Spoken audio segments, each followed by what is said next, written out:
आज हम आपको लेकर जा रहे हैं एक ऐसे मुल्क की सैर को जहां रहने वाला हर मुसलमान सैयद घराने से ताल्लुक़ रखता है और ईरान के साबिक रहबर आयतुल्ला अली ख़ामनाई का शजरा हज़रत अली से मिलता है।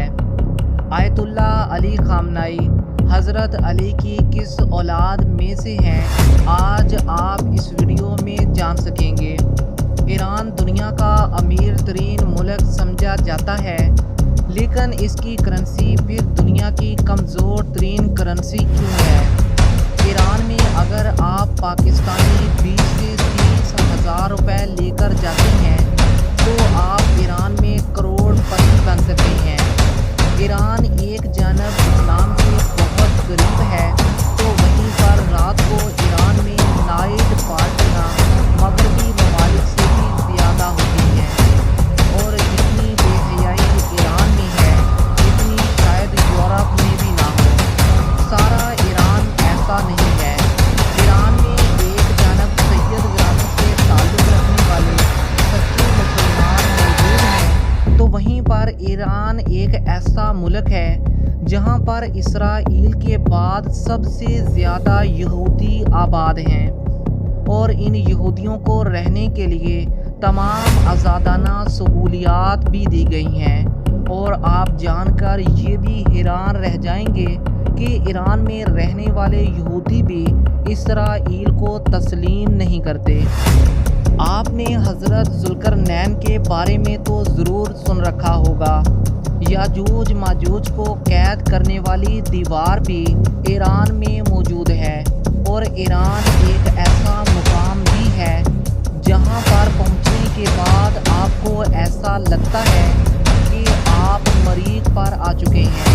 ना तो वहां पर ग्रेविटी काम करती है और ना ही फिजिक्स का कोई कानून इन पहाड़ों पर लागू होता है और ईरान समेत पूरी दुनिया इस बात पर मुत्तफिक है कि हज़रत ज़ुल्करनैन ने याजूज माजूज को कैद करने के लिए इन्हीं पहाड़ों का इस्तेमाल किया है, क्योंकि ये ऐसे पहाड़ हैं जहाँ पर आज की जदीद टेक्नोलॉजी भी हार मान लेती है।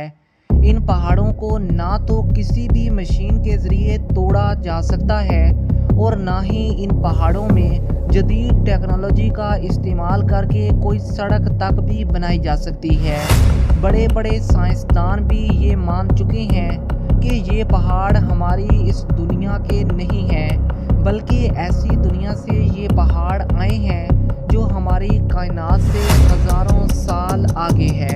ईरान दुनिया में वाहिद ऐसा मुल्क है जिसको सिर्फ दुनिया बनने के बाद सिर्फ एक बार ही फतह किया गया।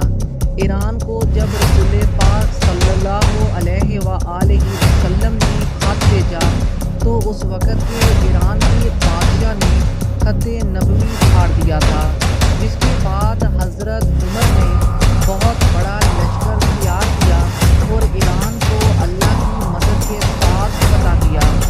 ना इससे पहले ना इसके बाद आज तक कोई भी सुपर पावर भी ईरान को फतह नहीं कर सकी, जिसकी आज जिंदा मिसाल हमारे सामने इसराइल और अमेरिका की मौजूद है, जो अब भी एक ऐसे मुल्क जिसके पास ना कोई जदीद टेक्नोलॉजी ना कोई एयर फोर्स है, लेकिन इस मुल्क के आगे सुपर पावर भी घुटने टेकने पर मजबूर हो चुकी है।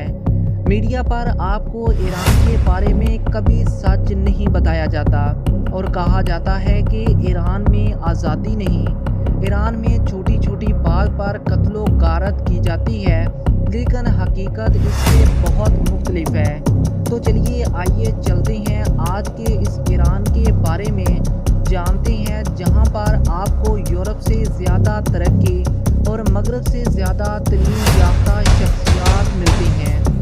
ईरान में हर मर्द और ख़वातीन कम से कम ग्रेजुएशन तक तालीम ज़रूर हासिल करती हैं और आपको सड़क पर चलते हुए आम लोग PhD याफ्ता मिलते हैं।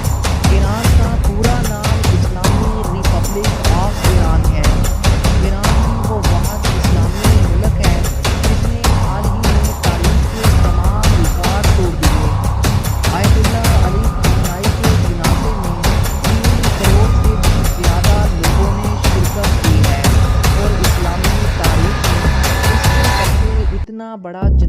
کبھی نہیں دیکھا گیا، اور یہ واحد ایسا جنازہ ہے جس میں 100 سے زائد اسلامی ممالک کے وفود نے شرکت کی اور 30 سے زائد غیر مسلم ممالک کے وفود بھی جنازے میں شرکت کر چکے، جن میں رشیا، انڈیا، فرانس اور اس کے علاوہ اور بھی بہت سے غیر اسلامی ممالک موجود ہیں جنہوں نے علی خامنہئی کے جنازے میں شامل ہو کر مسلمانوں کی طرح نماز جنازہ ادا کی ہے، اور تاریخ کا یہ سب سے حیران کن اور چونکا دینے والا ایسا معجزہ ہے جو آج سے پہلے دنیا نے کبھی نہیں دیکھا۔ ایران کو ڈرائی فروٹ کا ملک بھی کہا جاتا ہے کیونکہ صرف ایران کے پاس اتنی بھاری مقدار میں ڈرائی فروٹ موجود ہیں کہ اگر اکیلا ایران پوری دنیا کو ڈرائی فروٹ تقسیم کرے تو بھی ایران کے پاس ڈرائی فروٹ کی کوئی کمی نہ ہوگی۔ ایران دنیا کی واحد سب سے پرانی ثقافت ہے جو کہ پچھلے 5000 سال سے ہو اپنی اصل شکل میں موجود ہے۔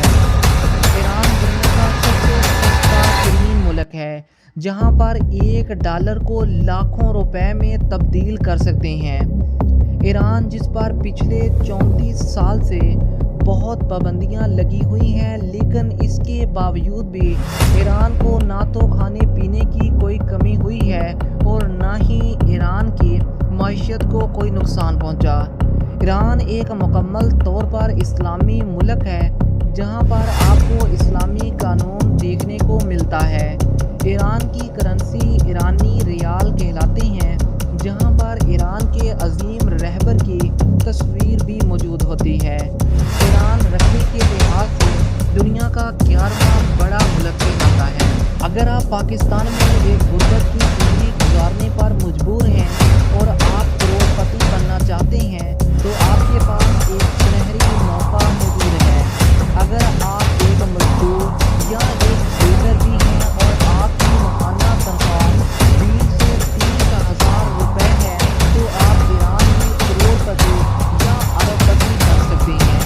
ایک پاکستانی روپیہ جس سے پاکستان میں ایک کافی پیسے نہیں خریدی جا سکتی، وہ 5000 ایرانی ریال کے برابر ہے، اور اگر آپ کے پاس 27,000 پاکستانی روپے ہوں، یعنی اگر آپ کے پاس $100 موجود ہے تو آپ کے ہوش اڑ جائیں گے کہ یہ ایرانی ریال میں 13 کروڑ 75 لاکھ 7,000 ریال بنتے ہیں، جو کہ شاید پاکستان میں ایک عام انسان کی 7 نسلیں بھی نہیں کما سکتی، لیکن ایران پہنچتے ہی آپ کے 20 سے 25 ہزار روپے آپ کو کروڑ پتی بنا دیتے ہیں۔ ایران پر اتنے عرصے سے پابندیاں ہیں، لیکن اس کے باوجود بھی دنیا کے جدید سے جدید اشیاء آپ کو ایران میں دیکھنے کو مل جاتی ہے۔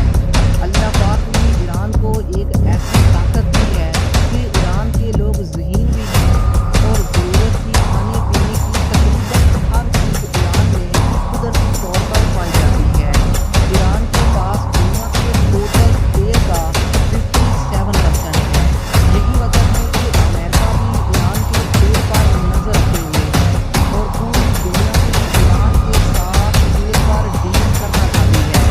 ایران میں تیل انتہائی سستا، یعنی 3 روپے سے 14 روپے لیٹر تک ایران میں آپ کو پٹرول ملتا ہے۔ ایران دنیا کا واحد ایسا ملک ہے جس کی سرحد تمام عرب ممالک کے ساتھ بھی ملتی ہے، کیونکہ ایران کے پاس سعودی عرب، دبئی، قطر، عمان، اس کے علاوہ باقی جتنے بھی گلف کنٹریز ہیں ان تمام کی سمندری حدود ایران سے ملتی ہے۔ اس کے علاوہ ایران اپنے بارڈر کا ایک بڑا حصہ پاکستان کے ساتھ بھی شیئر کرتا ہے۔ آپ جان کر حیران رہ جائیں گے کہ ایران جو آج اسرائیل کا سب سے بڑا دشمن ہے، 1980 سے پہلے اسرائیل کا سب سے بڑا اتحادی بھی یہی ایران ہی تھا، لیکن آج اسرائیل اور ایران کی دشمنی اس حد تک جا پہنچی ہے کہ اس کے مقابلے میں